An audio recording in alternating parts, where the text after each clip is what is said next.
கோலி talk Kollywood news. Baahubali படத்துல நடிக்க மறுத்த சமந்தா. இந்திய திரை ரசிகர்களோட பெரும் எதிர்பார்ப்புகளுக்கு மத்தியில் வெளிவந்த பாகுபலி படம் பிரம்மாண்டமா உருவாக்கப்பட்டதை போல அந்த படத்தோட வசூலும் பிரமிக்க வைக்கிறத மாதிரி இருந்தது.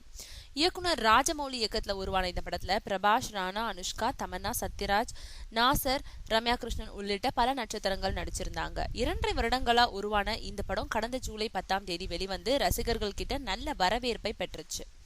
மேலும் இந்த படத்துல சிவகாமியா நடிச்ச ரம்யா கிருஷ்ணனோட நடிப்பு பேசப்படும் விதத்துல அமைஞ்சது. முதல்ல சிவகாமி கதாபாத்திரத்துல நடிகை சமந்தா கிட்ட ராஜமௌலி கேட்டிருக்காரு. ஆனா இந்த படத்தோட படப்பிடிப்பு 2 வருடங்களுக்கு மேல நடக்கும்ன்றதுனால சமந்தா இந்த படத்துல நடிக்க மறுத்துட்டாங்களாம்.